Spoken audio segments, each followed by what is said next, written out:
بسم اللہ الرحمن الرحیم وبہ نستعین وہو خیر المعین وصلی اللہ علی سیدنا و نبینا محمد وآلہ الطاہرین ربی اشرح لی صدری ویسر لی امری واحلل عقدۃ من لسانی یفقہوا قولی۔ حضرات محترم، تحریک اسلامی اور اس کے نتیجے میں قائم ہونے والی حکومت اسلامی و انقلاب اسلام کی جو درپیش خطرات ہیں اس کے حوالے سے ہم اپنی بات کر رہے تھے۔ یہ درپیش خطرات جو ہیں اس کو سمجھنے کے لیے ایک اور پہلو کی طرف آپ کی توجہ مبذول کروانا چاہوں گا کہ حضرت امیر المومنین نے ایک نصیحت فرمائی ہے کہ دیکھو، یعنی دشمن کی شناخت کے لیے کہ دیکھو اس کی مخالفت کہاں سے آ رہی ہے، اس کو پہچاننے کی کوشش کرو، دشمن کدھر سے آ رہا ہے۔ تو جب یہ تحریک چلی اور اس کے نتیجے میں انقلاب برپا ہوا، حکومت اسلامی قائم ہوئی، تو حضرت امام خمینی رضوان اللہ تعالی علیہ نے ایک چیز ارشاد فرمائی جو اس دور حاضر میں اس تحریک کے لیے میر کارواں تھے۔ انہوں نے فرمایا کہ ما برائے مظلومان جہان قیام کر دیں۔ ہمارا یہ جو قیام ہے یہ مظلومان جہان کے لیے ہے، کوئی خاص ایران کے لیے، کوئی شیعہ کے لیے، کوئی سنی کے لیے نہیں۔ ما برائے مظلومان جہان قیام کر دیں۔ ہمارا یہ جو قیام ہے، ہم نے مظلومان جہان کو اس ظلم سے نجات دلانے کے لیے، روئے زمین سے ظلم کے خاتمے کے لیے اور عدالت کے قیام کے لیے، اور فرمایا کہ ہمارا جہاد اس وقت تک جاری رہے گا جب تک روئے زمین سے ظلم کا خاتمہ نہیں ہو جاتا اور عدالت قائم نہیں ہو جاتی۔ اب جو اس تحریک اور اس کے نتیجے میں انقلاب اور اس کے نتیجے میں حکومت اسلامی کے جو اہداف ہیں وہ ہے کہ روئے زمین سے ظلم کا خاتمہ کر رہے ہیں۔ تو روئے زمین پر جتنے بھی ظالمان ہیں وہ بہرحال اس سے خطرہ محسوس کریں گے کہ یہ تو ہمارے لیے آج نہیں تو کل یہ ہمارے لیے خطرہ بنیں گے۔ دشمن چونکہ اس بات کو اچھی طرح سمجھتا ہے تو 79 میں انقلاب آیا اور 1980 میں عراق کے ذریعے سے حملہ کروایا گیا اس موومنٹ کو ختم کرنے کے لیے۔ تو اس یعنی حملے میں عراق کی پشت پر کون کون لوگ کھڑے تھے؟ پورے کے پورے مسلمان حکمران ان کے پیچھے تھے۔ کویت، سعودی عرب، عرب امارات، مصر، یہ سب لوگ جو ہیں ان کو مین پاور بھی فراہم کر رہے تھے، اسلحہ بھی۔ یورپین یونین، امریکہ، اسرائیل، یہ سب لوگ جو ہیں ان کے ساتھ تھے۔ الکفر ملت واحدہ، یہ سب کے سب جو ہیں وہ قرآنی اصطلاح کے مطابق سب ایک ہیں۔ آج بھی وہ لوگ جو ہیں انقلاب جو ہے تمام تر مشکلات اور پریشانیوں اور رکاوٹوں کے باوجود وہ آگے کی طرف بڑھ رہا ہے۔ اور ایک بڑی روشن سی بات ہے کہ جس وقت ایران کی سرزمین پر انقلاب آیا تو اس وقت ایران کی سرزمین کے اندر اس حدود تھی، لیکن آج وہ انقلاب فکری طور پہ اور عملی میدان میں سفر کرتے ہوئے ان تمام علاقوں میں چلا گیا ہے، یعنی عراق کی سرزمین پر، شام کی سرزمین پہ، لبنان کی سرزمین پر، یمن کی سرزمین پہ۔ یہ یہاں وہ تحریکیں جو اوور دا سرفیس ہیں۔ انڈر دا سرفیس جو ہیں بحرین ہے، خود سعودی عرب ہے، خود پاکستان ہے۔ تو یہاں پر مختلف وجوہات ہیں جس کی وجہ سے وہ تحریک جو ہے ابھر کے اوپر نہیں آئی۔ اگر آغا عارف حسین شہید زندہ رہتے اور قوم ان کا ساتھ دیتی اور ناردرن ایریا میں اگر آغا ضیاء الدین شہید کی تائید کی جاتی تو آج صورتحال پاکستان میں مختلف ہوتی، لیکن اب بہرحال وہ چیز ہمارے سامنے آن گراؤنڈ جو ریئلٹیز ہیں وہ نہیں ہیں۔ اب یہ تمام لوگ جو ہیں اس سے اپنے لیے خطرہ محسوس کر رہے ہیں کہ جناب یہ چیز ہمارے لیے بڑی خطرناک ہے، کیونکہ ابتدائی گفتگو میں بھی میں نے عرض کیا تھا، دیکھیے نظام دو ہیں، اور قبر ایک ہے، ایک نے بہرحال جانا ہے، سونر اور لیٹر۔ حضرت ولی صلی اللہ علیہ السلام کے جو قیام ہے، ظہور اور پھر قیام اور اس کے نتیجے میں تحریک، اور اس تحریک کے نتیجے میں ہونا کیا ہے، اس ظالمانہ ظلم کا خاتمہ ہو جائے گا۔ ظالمانہ نظام ختم ہوگا تو ظلم کا خاتمہ ہوگا، یعنی اس نے قبر میں جانا ہے، اور روئے زمین پہ عدالت کا قیام یعنی غلبہ دین۔ یہ تو ایک بہرحال اسٹیبلشڈ فیکٹ ہے، ایسا ہونا ہے۔ اب ٹائم کتنا لگے گا اس چیز کو، یہ اصل میں اس میں کتنا وقت لگتا ہے، تو اس کے لیے اللہ تعالیٰ نے بہت سادہ سادہ قانون بتا دیے کہ ان تنصر اللہ ینصرکم، اگر آپ اللہ کی مدد کریں گے، کس کے ذریعے سے، کہ اپنی ذات میں انقلاب لے کے آئیں، اور جو اجتماعی لحاظ سے جو ذمہ داریاں ہیں، تعاونوا علی البر والتقوی کا فریضہ انجام دیں، تجاہدون فی سبیل اللہ باموالکم وانفسکم کا فریضہ انجام دیں، تو اللہ تعالیٰ اپنے وعدے کو، ینصرکم کے وعدے کو پورا کرے گا۔ اور اس کی ایک شکل کیا ہوگی کہ ظہور ولی اثر ہوگا۔ ظہور ولی اثر مشروط ہے اس چیز کے ساتھ کہ نسل آدم جو ہے ان تنصر اللہ کی شرط کو پورا کرے۔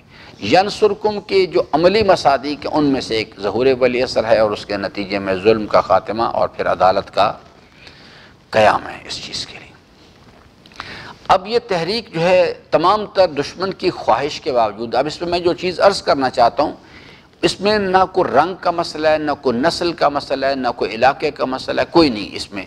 اس کے اندر یعنی جو اسلامی تحریک ہے غلبہ دین کی، اس میں آپ اوپر سے شروع کرتے ہیں ذرا، پاکستان میں ناردرن ایریا سے۔ ناردرن ایریا کے اندر آپ کو ایسے لوگ بھی ملیں گے جو اس تحریک کے ساتھ ہیں، جس حد تک ان کی کیپیسٹی ہے وہ اپنے طور پر کوئی یعنی جان سے بھی اور مال سے بھی اور وقت سے بھی ساتھ دیتا ہے۔ کچھ حضرات ہیں صرف وہ یعنی زبانی ساتھ دیتے ہیں، کچھ لوگ ہیں وہ کم از کم یعنی تائید کرتے ہیں، دل میں اچھا سمجھتے ہیں۔ اسی طرح سے وہاں جو فریق مخالف ہے، اس میں صرف یہ نہیں کہ وہ جو یعنی نثار صاحب، قاضی نثار صاحب کوئی ہیں گلگت کے اندر، شیعوں کے اندر بھی اس انقلاب اور تحریک کے دشمن اور مخالف بیٹھے ہوئے ہیں۔ ناردرن ایریا سے شروع کریں، کراچی تک چلے جائیں، اسی طرح سے روئے زمین پر بھی اسی طرح سے ہے، کیونکہ اس انقلاب کا، اس تحریک کا تعلق کسی خاص نسل کے ساتھ نہیں ہے، کسی خاص رنگ کے ساتھ نہیں، کسی خاص فرقے کے ساتھ نہیں ہے۔ اور یہ ایک عجیب اتفاق ہے کہ جو کچھ روایات ہمارے پاس آئی ہیں، اس حضرت کے ظہور کے بعد اس تحریک کو روکنے کے لیے سب سے پہلے مسلمان قیام کریں گے۔ اس میں جو رکاوٹ پیش آئے گی، اس میں شیعہ بھی شامل ہیں، اس میں سنی بھی شامل ہیں۔ تو اس کا کسی فرقے سے کوئی تعلق نہیں، کسی رنگ سے کوئی تعلق نہیں، کسی نسل سے کوئی، یہ ایک آفاقی ظلم کا خاتمہ اور عدالت کا قیام ہے۔ یہ اس قسم کی تحریک ہے۔ تو اب اس وقت دشمن جو ہے وہ اس مسئلے پر متوجہ، کل میں نے گفتگو یہاں ختم کی تھی کہ اس تحریک کا سیاسی مرکز کون سا ہے؟ مسلمان روئے زمین پر ہیں، مکہ بھی موجود ہے، مدینہ بھی موجود ہے، لوگوں کی عقیدت بھی ہے، سب کچھ ہے اس میں، ایسا ہی ہے نا یہ۔ پھر یعنی سنیوں کے اندر پھر اہل سنت کے بڑے بڑے بزرگان کے مزارات ہیں، ان کے ساتھ وابستگی ہیں۔ شیعہ حضرات کے پاس جو ہے وہ اس وقت جو یعنی شیعہ جو گروہ ہے، ان کے پاس سب سے زیادہ وابستگی کس کے ساتھ پائی جاتی ہے؟ امیر المومنین کے وجود مقدس کے ساتھ، امام حسین علیہ السلام، کربلا، نجف، اور پھر اس کے بعد جو وابستگی ہے مشہد ہے، کاظمین ہے، سامرہ ہے۔ لیکن شیعوں کے اندر بھی جو صورتحال ہے کہ یہ اسلامی تحریک جو ہے، یہ جو فکر قم کی سرزمین سے اٹھی، دشمن بہت دقت کے ساتھ انالیسس کرتا ہے. خود رونالڈ ریگن امام خمینی کی زندگی میں امریکہ کا پریزیڈنٹ تھا، 2 ٹرم وہ امریکہ کا پریزیڈنٹ رہا 8 سال. تو اس نے خود بیان دیا کہ یہ جو شاہ فہد کا اسلام ہے، اس وقت شاہ فہد تھا سعودی عرب کا بادشاہ، یہ تو ہمارے لیے کوئی نقصان نہیں پہنچاتا، یہ خمینی کون سا اسلام لے کے آ گئے. تو یہ ہمارے لیے بات ہے. تو امام خمینی رضوان اللہ تعالیٰ نے بڑا اچھا تبصرہ کیا. انہوں نے کہا کہ الحمدللہ اب ریگن بھی اسلام شناس ہو گیا ہے، اور اس کو بھی چاہیے اپنی توضیح المسائل لکھے تاکہ لوگ اس کے فتاویٰ پہ عمل کریں. وہ سمجھتے ہیں اس بات کو، اس چیز کو کہ جناب یہ جو پھر اہل سنت کے جو اسلام کی جو تعبیر ہے، سوائے اللہ ماشاءاللہ استثنائی صورتوں کے مودودی صاحب نے بر صغیر میں اس نظریے کے لیے آواز بلند کی. مصر کی سرزمین پر حسن البنا، سید قطب شہید، یہ لوگ جو تھے یہ کھڑے ہوئے. باقی جو چیز ہے ان کے پاس اس قسم کی کوئی، یعنی جمال الدین افغانی یا اس قسم کے کچھ لوگ، باقی جمال الدین افغانی بھی عملی طور پہ شیعہ تھے، تو ان کے پاس اس قسم کا کانسیپٹ نہیں ہے. پھر شیعوں کے اندر آ جائیں تو نجف کا جو ہمارا مرکز ہے علمی، وہ بنیادی طور پہ اس نظریے کا کہ ہمیں ظلم کے خاتمے اور عدالت کے قیام کے لیے کھڑا ہونا چاہیے اور جہاد اولی کی طرف آنا چاہیے، اور وہ اس نظریے کو کہتے ہیں کہ نہیں یہ ہماری ذمہ داری یہ نہیں ہے. یا علماء کی ذمہ داری وہ بیان کرتے ہیں کہ جس صرف یہ ہے کہ وہ رہنمائی کرتے ہیں حکومتی معاملات، عملی طور پہ تمام چیزیں جو لوگ خود اپنے طور پہ اپنے حکمرانوں کا انتخاب کریں اور اس کو چلائیں، جو اس وقت بھی یعنی نجف کس سے میسج آ رہا ہے. تو یہ جو کانسیپٹ ہے کہ ہمیں یعنی حضرت ولی صلی اللہ علیہ وسلم کی غیبت کبریٰ میں جہاد کی طرف نہیں جانا چاہیے، ظلم کے خاتمے کے لیے، عدالت کے قیام کے لیے. میں تھوڑا سا فرق واضح کروں آپ کو. ایک ہے کہ مثال کے طور پہ جو ایک کروڈ سی مثال ہے، ہم یعنی اس مسجد میں ہمارا یعنی زندگی بسر کرتے ہیں، ہم اس مسجد میں ہمارا سسٹم ہے. ایک ہے کہ ہم کوئی ہماری اس مسجد کے ہمارے سیٹ اپ پہ آ کے حملہ کر دے، ہم اس کا دفاع کریں، اس کے مقابلے میں بندوق چلائیں. یہ ایک عقلی مسئلہ ہے، یہ ایک عقلی مسئلہ ہے کہ کوئی بھی کسی کے گھر پہ بھی آپ جا کے حملہ کریں گے تو لا محالہ اپنا دفاع کرے گا. اگر وہ دفاع نہیں کرتا تو اس کو ذہنی طور پہ یعنی وہ تو پاگل آدمی ہے کوئی. دوسری شکل یہ ہے کہ نہیں، ہم صرف اس چیز کا انتظار نہیں کریں کہ کوئی آئے اور آ کے حملہ کرے، ہم اس جگہ پر ایک جماعت قائم کریں اور اس سراؤنڈنگ کے اندر ایک جامع مسجد شیعہ فقہ کے مطابق جو ہے اس کا ہلکا اثر کہاں تک جاتا ہے جی؟ 3 کلومیٹر مولانا صاحب فرما رہے ہیں. آپ فرمائیں قبلہ صاحب آپ کے اصطلاح چاہیے. مولانا صاحب فرما رہے ہیں 40 گھر، یہ قریباً آدھے کلومیٹر پہ آ گئے ہیں. جی ممتاز صاحب آپ کی اس بارے میں کیا رائے ہے؟ وہ فرماتے ہیں جہاں تک اذان کی آواز جاتی ہے. تیسری رائے آ گئی ہے. مولانا صاحب نے 3 کلومیٹر کہا، آغا صاحب نے آدھا کلومیٹر پہ لے آئے، اور ممتاز صاحب نے اب آواز جو ہے لاؤڈ سپیکر والی ہے یہ دوسری آواز ہے. یہ بھی ایک نیا اس میں مسئلہ آ گیا ہے کہ جناب آواز کون سی جائے، یعنی لاؤڈ سپیکر والی اگر ایک لاؤڈ سپیکر ہارن ہے تو آواز کہیں اور تک جائے گی، اور اگر 4 لگے ہوئے ہیں تو پھر کہیں اور تک چلی جائے گی. اب یہ ایک یعنی اجتہادی مسئلہ شروع ہو گیا ہے. اور پھر یہ ہے کہ یعنی جو آج کل نئے سپیکرز آ گئے ہیں اس کے لیے کوئی کسی تار کی ضرورت ہی نہیں، وہ صرف فریکوینسی ملانی ہوتی ہے. یہاں سے وہ جو ہے یعنی جو مارکیٹ ہے بس وہاں پہ اس کو فریکوینسی ملا دیں، ادھر سے اذان دیں، خود بخود آواز آنی شروع ہو جائے گی. وہاں پہ کسی چیز کی ضرورت ہی نہیں ہے. تو کون سا یعنی ہماری اذان کا مسئلہ ہوگا اس چیز کے لیے؟ دیکھیے شریعت نے اس مسجد کی جو ذمہ داری قائم کی ہے وہ ایک فرسخ کا فاصلہ ہے کہ اس کے اندر جو لوگ ہیں ان کو ادھر رجوع کرنا چاہیے. 1 فرسخ یعنی 3.5 میل کا علاقہ، یہ لوگ جو ہیں اس مسجد کی ذمہ داری ہیں، ان لوگوں کو ادھر رجوع کرنا چاہیے اور ان کو اس مسجد کو ان کو لک آفٹر کرنا چاہیے۔ باقی بحث بعد میں کریں گے کسی وقت میں۔ اب اگر اس رینج کے اندر کسی جگہ بھی ظلم ہوتا ہے نا، کسی جگہ بھی ظلم ہوتا ہے، اس مسجد کے جو ذمہ دار افراد ہیں ان کی ذمہ داری ہے کہ وہ کھڑے ہوں اور اس ظلم کے سدباب کے لیے قیام کریں۔ ایک ہے ہمارے اوپر کوئی آ کے حملہ کر دیتا ہے تو ہم اپنا دفاع کریں، اور ایک ہے کہ اس رینج کے اندر کسی جگہ پر بھی کسی کے ساتھ ظلم ہوتا ہے تو ہم اس ذمہ داری کو اون کریں اور ہم اس کے لیے کھونا للظالم خصما وللمظلوم اونا، ہم اس کے ظالم کے مد مقابل ہوں جا کے اور مظلوم کے مددگار ہو جائیں۔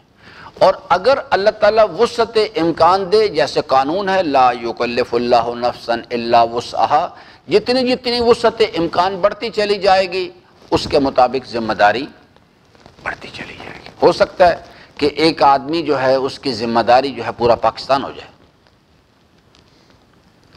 یہ کوئی آپشنل سبجیکٹ نہیں، یاد رکھیے گا کہ ہم کہیں جیسے کہ یعنی میٹرک میں اور ایف ایس سی میں یا ایف اے اور بی اے میں بعض سبجیکٹ کمپلسری ہوتے ہیں اور بعض سبجیکٹ کیا ہوتے ہیں؟ آپشنل۔ تو یہ اسلام کے احکام میں سے آپشنل نہیں ہے کہ جناب میں چاہوں تو کر لوں اور چاہوں تو نہیں، یعنی کرنا ہے انسان نے، یہ یعنی اوبلیگیٹری ہے کہ کرے، کیونکہ اگر مظلوم کی صدائے استغاثہ میرے کانوں تک پہنچے اور میں قدرت رکھنے کے باوجود بھی مظلوم کی مدد نہ کروں تو حضرت فرماتے ہیں خداوند عالم تمہیں بھی ظالم کے ساتھ کھڑا کرے گا، تم بھی ظالم کے ساتھ کھڑے کر دیے جاؤ گے۔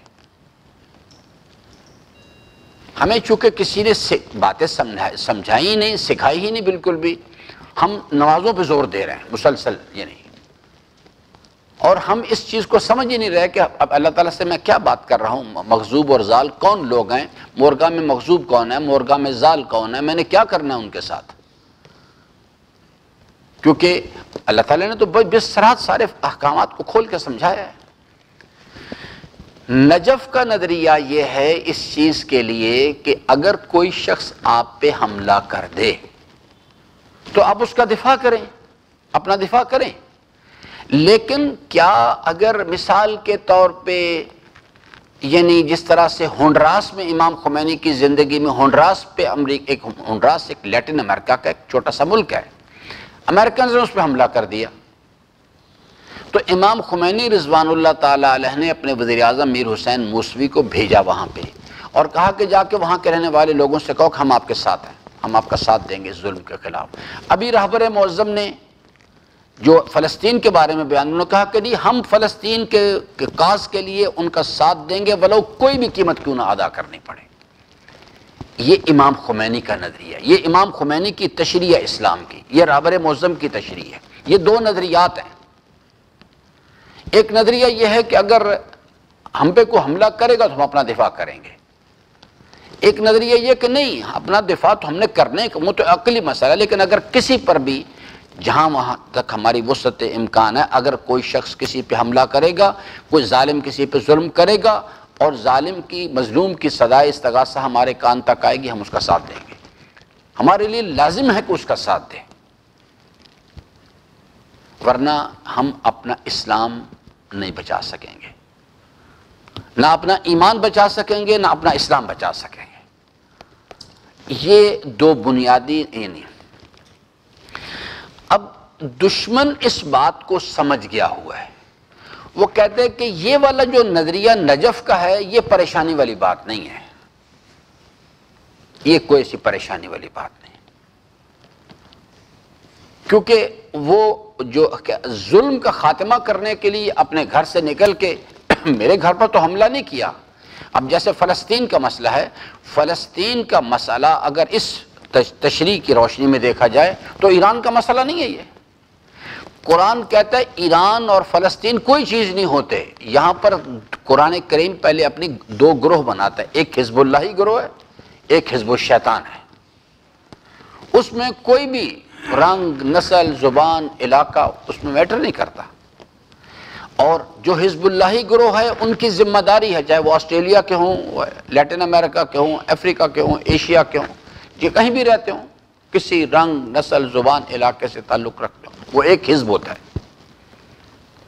اور ان کی ذمہ داری ہے یہ کام کرنا کہ مسلمان قوم کی مثال ایک جسم کی مانند ہے. اگر ایک حصے کو تکلیف پہنچتی ہے پورا بدن اس تکلیف کو محسوس کرتا ہے اور کرنا چاہیے. یہ نظریہ ہے. اب دشمن جو ہے وہ اس چیز کو بہت اچھی طرح وہ کہتا ہے یہ لوگ جو ہیں نا، یہ والے جو خمینی کے نظریے کے پیچھے چلتے ہیں، اس نظریے کو ٹھیک سمجھتے ہیں اور علی خامنائی کے پیچھے ہیں، یہ لوگ خطرناک ہیں، ان کا سد باب کرو. یہ بات میں کچھ سمجھا سکا آپ کو؟ سمجھ آئی یا نہیں سمجھ آئی؟ جی آپ کو سمجھ آ گئی ہے؟ جی بالکل. کیونکہ سمجھنا برائے سمجھنا کوئی چیز نہیں، سمجھنا برائے عمل. علم برائے علم کچھ نہیں ہوتا، علم برائے عمل، عمل کرنے کے لیے ہوتا ہے.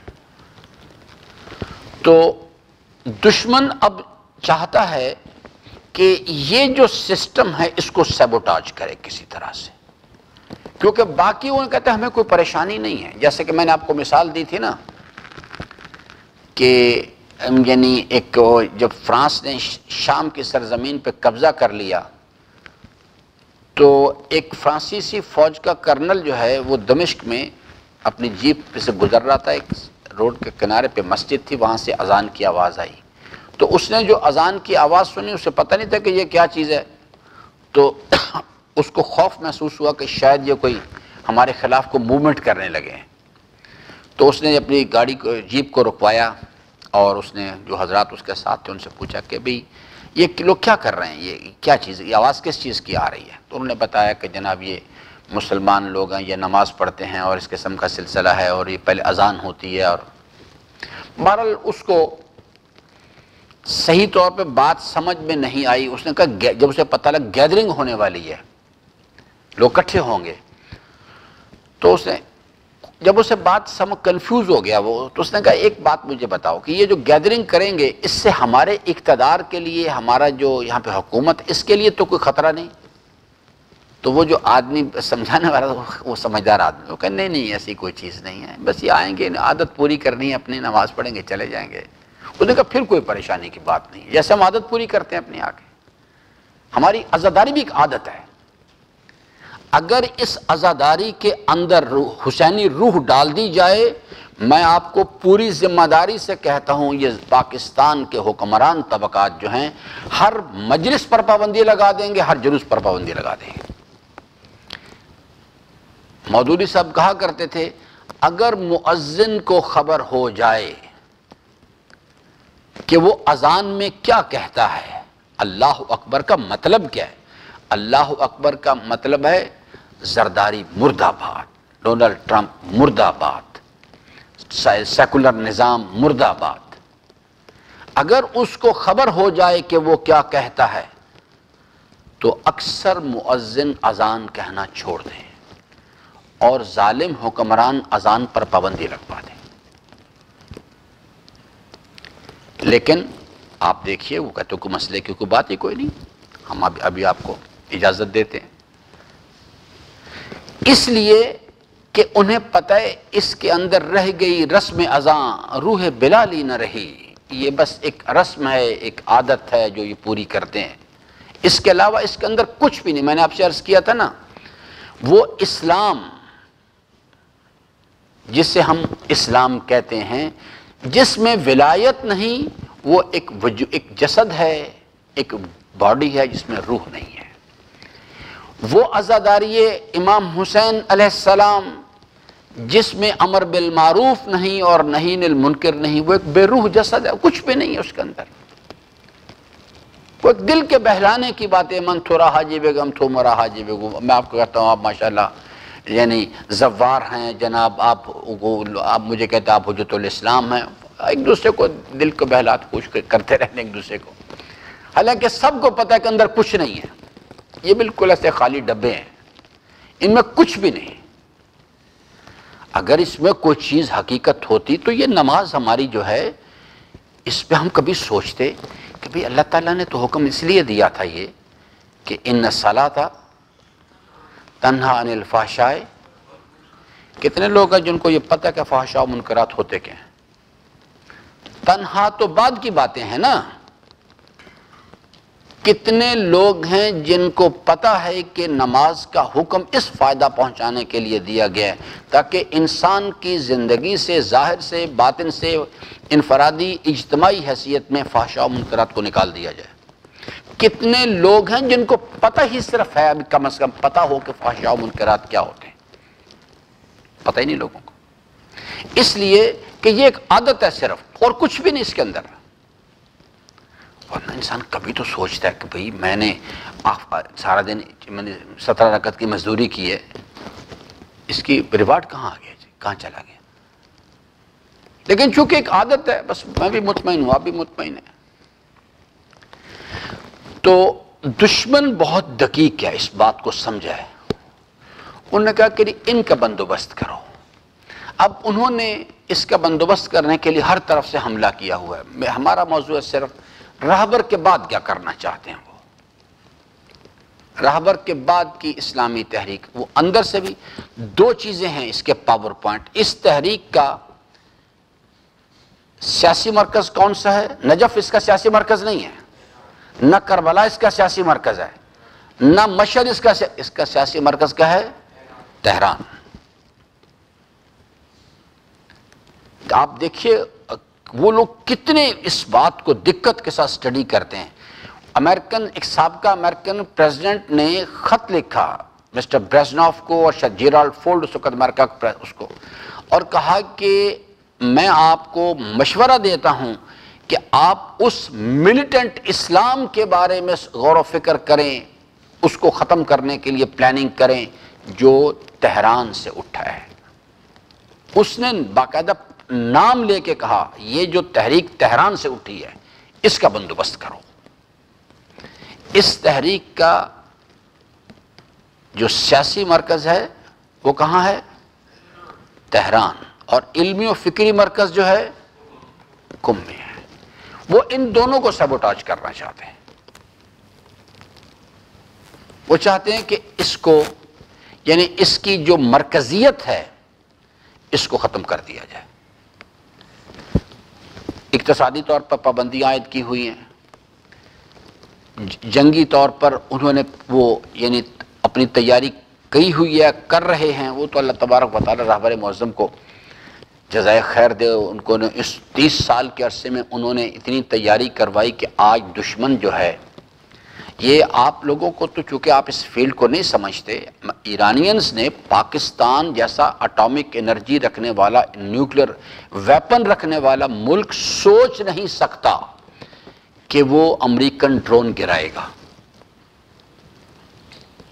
جرت نہیں کر سکتے اس بات کی، سوچنے کی بھی، کرنا کرانا تو بعد کی بات ہے۔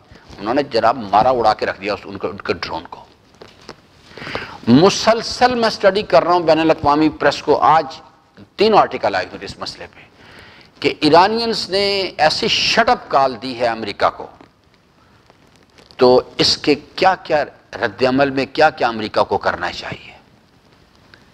آپ بالکل اسی طرح سے یہ ڈرون نہیں گرایا گیا تھا، جیسے یہ بالکل اسی طرح سے ہے کہ جناب زرداری جو ہے وہ سندھ کا وڈیرا ہے، ایک آدمی آئے جس علاقے میں وہ یعنی رہتا ہے، آیا کہ سیدھا اس کے منہ پہ مکہ مارے، وہ اپنے وڈیرے کے، امریکہ وڈیرا ہے بھائی اس گلوب کا۔ ایرانیوں نے اس کا ڈرون نہیں گرا، اس کا سیدھا منہ پہ مکہ مارا جا کے۔ تو وہ کہتے ہیں اس کا بندوبست کرو بھائی، یہ تو بڑی خطرناک سو ہر لحاظ سے۔ اب ایک پہلو پر صرف میں آپ کو سمجھانا ہے، وہ سیاسی لحاظ سے بھی اپنے حرکتیں کر رہے ہیں، اٹیک کر رہے ہیں، اقتصادی لحاظ سے بھی، فرہنگی لحاظ سے بھی ایک پہلو وہ بعد از آغا علی خامنائی مدظ اللہ العالی، ان کے بعد وہ کہتے ہیں جی اگر یہ ہم کرنے میں کامیاب، جیسے میں نے آپ کو آغا ضیاء الدین کی مثال دی تھی، آغا عارف حسین شہید کی پاکستان سے، آغا عارف حسین شہید نے 2 سال کے عرصے میں جو قرآن و سنت کانفرنس کی، یہ واقعتاً حیران کر دینے والی چیز تھی، اتنی مخالفت کی، سب سے زیادہ مخالفت شیعہ علماء کر رہے تھے، تو وہ کانفرنس پھر بھی ہو گئی۔ انہوں نے کیا کہ انہوں نے کہا سوچا اس پہ کیا کریں، اس مسئلے کا حل، یہ تو نہیں رک رہا مسئلہ کسی طور پہ بھی۔ انہوں نے کہا کہ جی باقی کے اندر نہ کسی کو شعور ہے، نہ کسی کو شوق ہے، نہ کسی میں دم ہے، ایسا کو اس کو نکالو درمیان سے۔ آغا عارف حسین شہید کو نکال دیا۔ اب وہ اس مسئلے پر وہ کہتے ہیں علی خامنائی کو مارنے میں تو ہم کامیاب نہیں ہو پا رہے، لیکن فطری نظام بھی تو ہے نا موت کا، تو اگر اس کے بعد ہم کوئی آدمی اپنی مرضی کا لے آئیں جو جس کے سر پہ امامہ بھی ہو، سفید بھی نہیں کالا امامہ ہو، لیکن فکری طور پہ وہ ہمارے ساتھ مربوط ہو، وہ ہمارے اس آزاد روش کو صحیح ٹھیک سمجھتا ہو، تو ہمارا مسئلہ حل ہو جائے گا۔ یا دوسری صورت جو ہے وہ یہ ہے کہ اگر اس میں ہم کامیاب نہیں ہوتے، میں آپ کو عرض کروں گا کہ جو یعنی حزب اللہ گروہ ہے وہ اس کا توڑ کرنے کے لیے کیا پلاننگ کر رہا ہے۔ دوسری شکل جو ہے وہ یہ ہے کہ یہ جو ان کا سیاسی مرکز ہے تہران، اگر ہم امام خمینی کی وراثت کے نام پہ، انقلاب کے نام پہ، اسلام کے نام پہ، ولایت کے نام پہ روئے زمین پر اور بھی مراکز بنا دیں اور تہران کی مرکزیت کو ختم کر دیں تو پھر بھی مسئلہ حل ہو جائے گا۔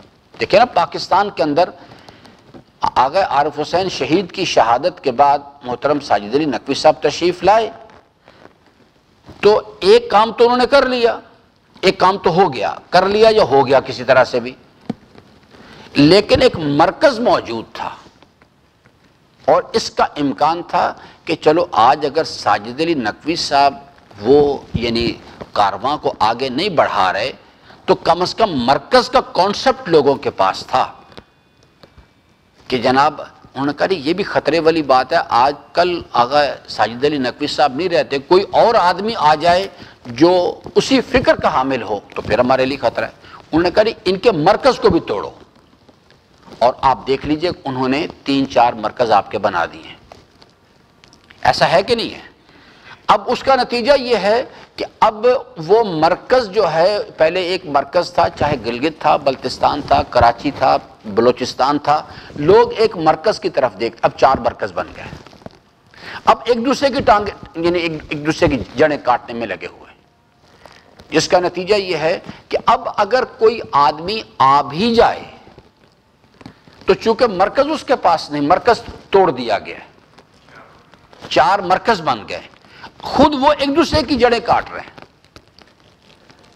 اور سب سے جس وقت یہ یعنی MWM اور یہ تحریک بیداری والا ادھر گئے ناردن ایریا کی طرف، تو میں نے کہا تھا کہ دیکھیے آپ کے پاس، مجھے یاد ہے میں نے اپنے اسٹوڈنٹس کو بلایا، میں نے کہا کہ آپ کے پاس ایک اللہ کی نعمت ہے، آپ کے پاس ایک مرکز کی شکل ہے وہاں پہ، گلگت میں بھی اور بلتستان میں بھی، اگرچہ کہ دونوں کو ملا کے ایک مرکز ہونا چاہیے، لیکن وہ جو علاقائی وابستگی ہے، گلگت والے بلتستان والوں کے نام رکھتے ہیں، بلتستان والے گلگت والوں کے نام رکھتے ہیں، لیکن چلو گلگت کے اندر ایک مرکز تھا، آج وہ مرکز تباہ ہو گیا۔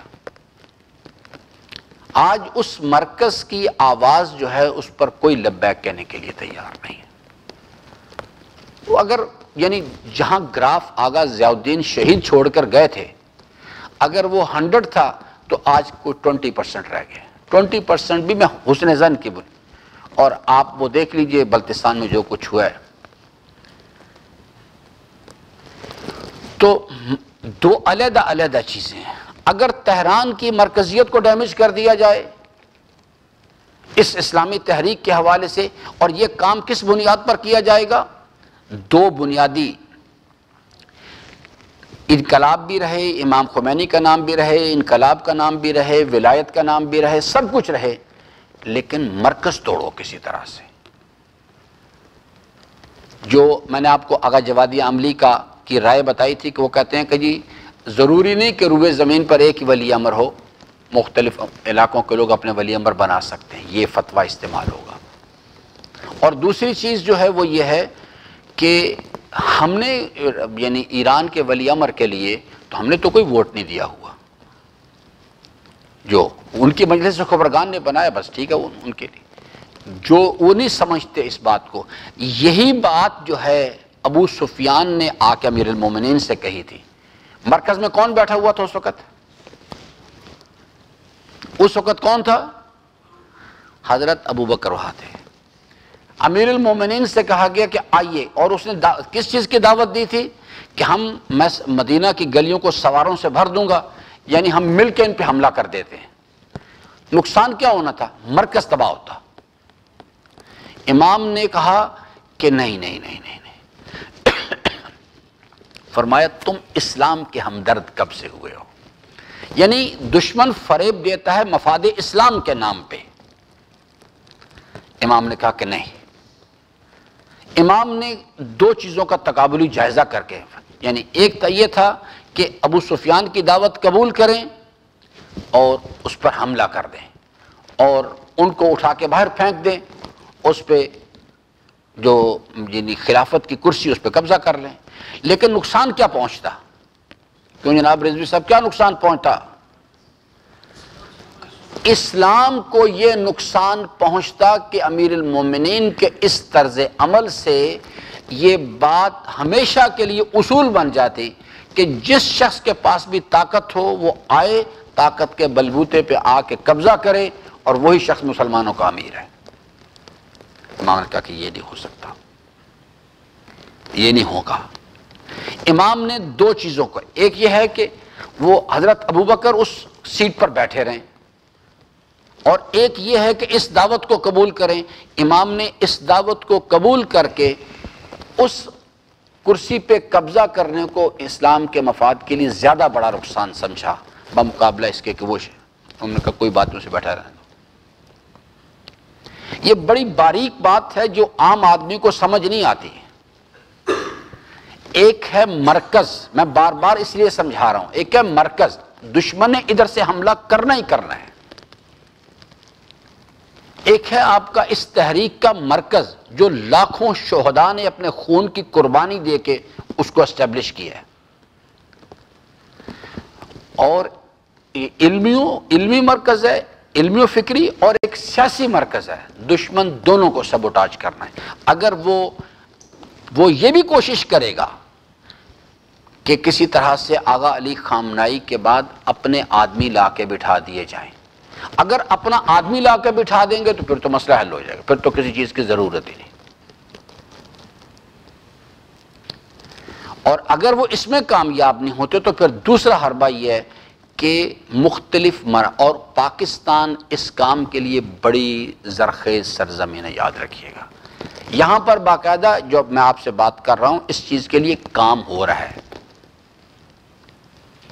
پاکستان میں اس وقت بھی متبادل مراکز بنانے کا جو پلاننگ ہے اس کے لیے پاکستان میں باقاعدہ کام ہو رہا ہے۔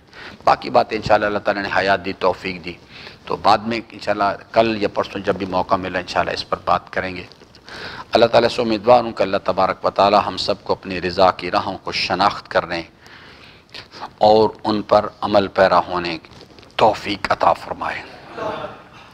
پروردگارہ قلب نازنین مولا صاحب الزمان علیہ السلام کو ہماری جانب سے خوشنود فرما، ہمارے آقا و مولا کے ظہور میں تاجیل فرما، ہم سب کو حضرت کے آوان و انصار میں سے قرار دے۔ پروردگارہ ہم سب کو اپنے مولا کے قدموں میں شہادت نصیب فرما۔ ربنا تقبل منا انکا انت السمیع العلیم، وصلی علی جمیع الانبیاء والمرسلین والشہداء والصدیقین۔